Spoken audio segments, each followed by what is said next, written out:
Salve, salve, minha galera! E aí, tudo bom com vocês? Mais uma vez aqui, como é que foram de simulado? Espero que tenha sido maravilhoso aí e tudo dentro dos conformes. Minha galera, hoje nós iremos iniciar uma aula diferenciada, já com conteúdo novo aí, e aí no que diz respeito aos ácidos nucleicos, certo? Então, vamos ver esse processo aí dos ácidos nucleicos, tá? Para que a gente possa verificar todo o sistema aí referente à transmissão das características hereditárias. Então, aí seria no módulo 2, que vai ter justamente os ácidos nucleicos e mais as vitaminas, certo? Que ainda continua lá nos compostos orgânicos. Então, só para a gente finalizar esse processo aí. Então, mas vamos lá para o que interessa, certo? Vamos ver aí os ácidos nucleicos. Aqui no slide que vocês estão vendo aí, está aparecendo aí justamente duplicação do DNA e síntese de proteínas. Mas fiquem tranquilos que o papai aqui vai ajudar vocês, tá? Mas vamos lá. Ácidos nucleicos são justamente as moléculas que vão armazenar as características hereditárias e aí produzir proteína, enfim, que são justamente DNA e RNA. Em português é ADN e ARN, tá? Mas vamos nessa. Então, deixa eu voltar aqui um pouquinho.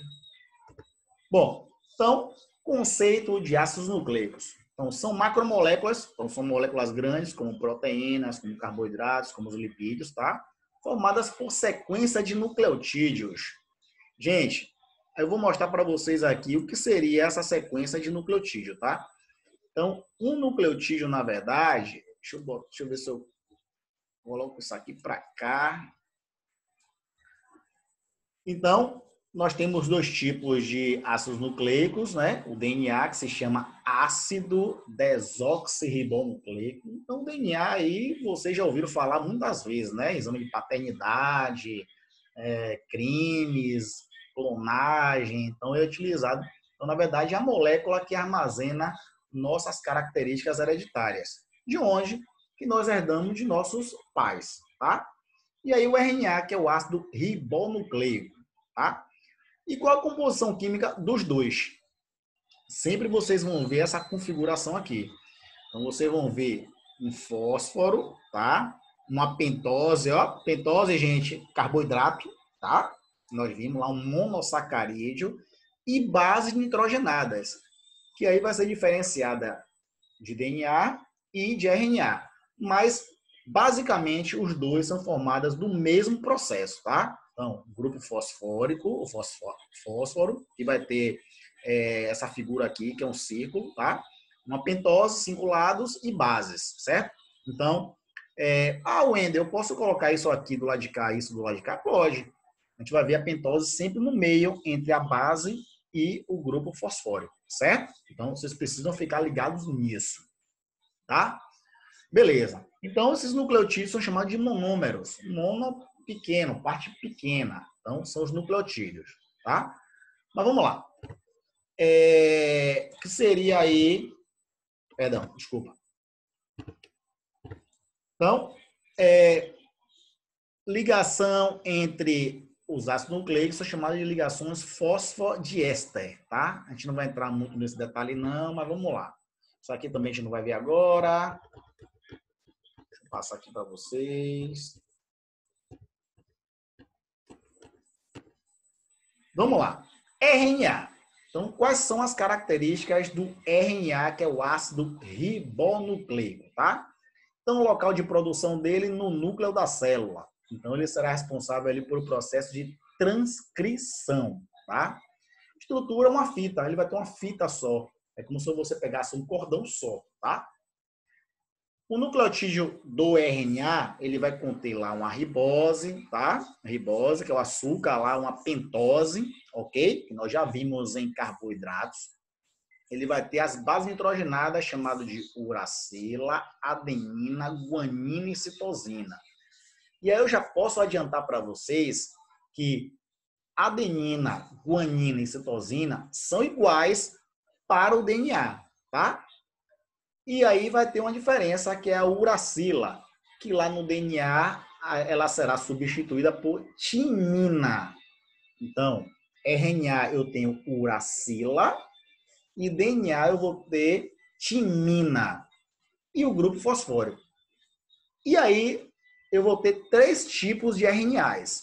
Um chamado de RNA mensageiro, outro transportador e o outro ribossômico. Ó, ribossomo, a gente vai ver lá que tem a função de sintetizar ou produzir proteínas, tá? Então, o que é o RNA mensageiro? Leva o código genético do DNA para o citoplasma, onde ocorrerá a tradução. Poxa, Wendel, aí você me confundiu todo, tá? Eu tenho uma molécula de DNA, tá? E a partir da molécula de DNA, eu vou formar uma molécula de RNA mensageiro. É como se o RNA mensageiro, ó, mensageiro, mensagem. Vai pegar a mensagem que está no meu DNA, que ele contém as informações genéticas, e levar lá para o citoplasma. Então, esse processo aqui ocorre no núcleo, tá? Chamado de transcrição. Então, quando eu transformo, na verdade, quando eu produzo uma molécula de RNA a partir de minha molécula de DNA, que está no núcleo, isso é chamado de processo de transcrição do código genético. Aí, quando acontece isso, esse RNA vai para o citoplasma, tá? E aí ele vai acontecer o processo de tradução. Mas eu explico para vocês mais detalhadamente depois. Eu vou ter o RNA transportador. Transporta aminoácidos até o local da síntese de proteínas. Vamos relembrar, gente? Quais são as subunidades de proteínas? Aminoácidos. Então, se eu reúno aminoácido, eu vou transformar o quê? Em proteínas, certo? Ou seja, sintetizar, produzir proteínas. Isso já no citoplasma. E aí, por fim, o RNA ribossômico participa da constituição do ribossomo. Ribossomo é uma organela, como se fosse um órgão da gente, com a função de produzir justamente proteínas. Então, o RNA ribossômico fará parte da constituição desse ribossomo, dessa organela que vai produzir proteína. Beleza?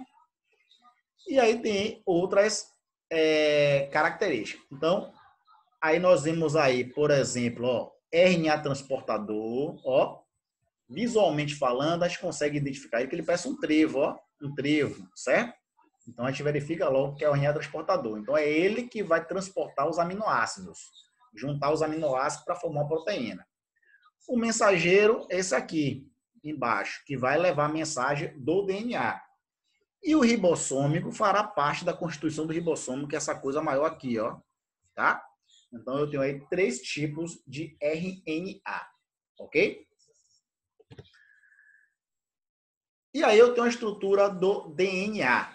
Ó, enquanto nós vimos que o RNA tem uma fita simples, o DNA tem uma fita dupla, ó, dupla, certo? Então a gente já verifica aqui. Ele tem uma forma helicoidal. Como se a gente pegasse dois cordões, trança de cabelo que as meninas fazem, né? Que trança o cabelo. Então é mais ou menos isso, tá? Helicoidal. E aí quais são as características desse DNA? Vamos ver aí.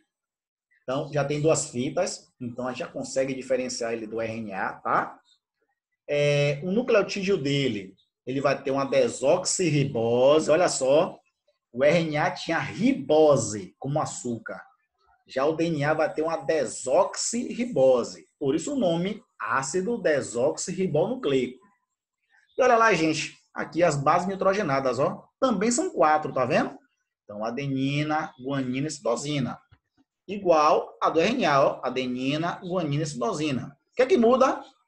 O RNA tem uracila e o DNA vai ter, ó, timina.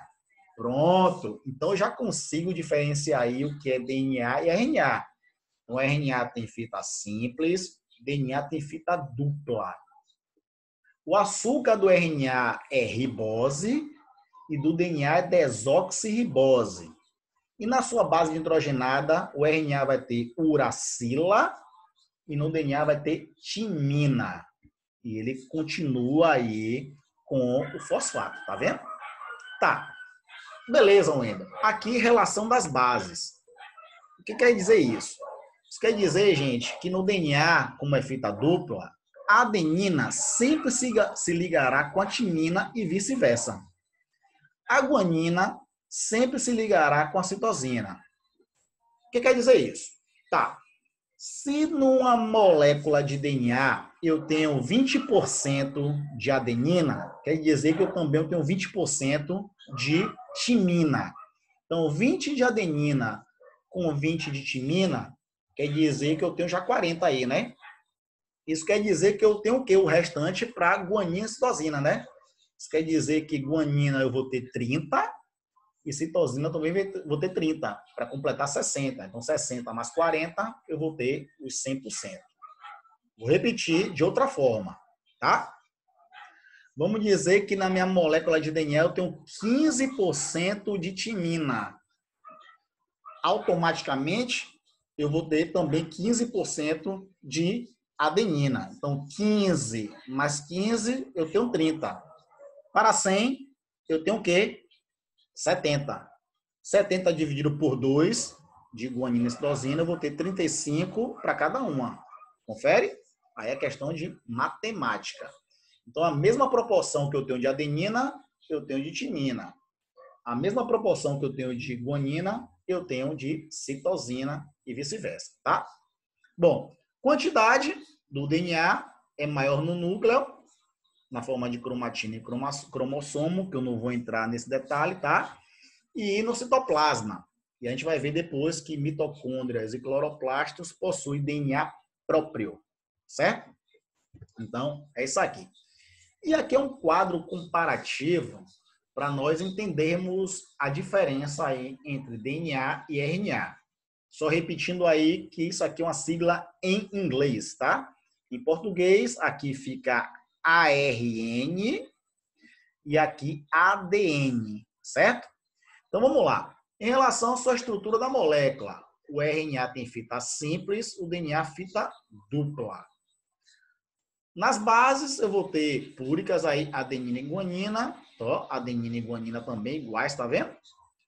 Nas pirimídicas, aí eu vou ter uracila e citosina. Ó, citosina também igual, ó. Igual, tanto no RNA quanto no DNA. O que é que modificou?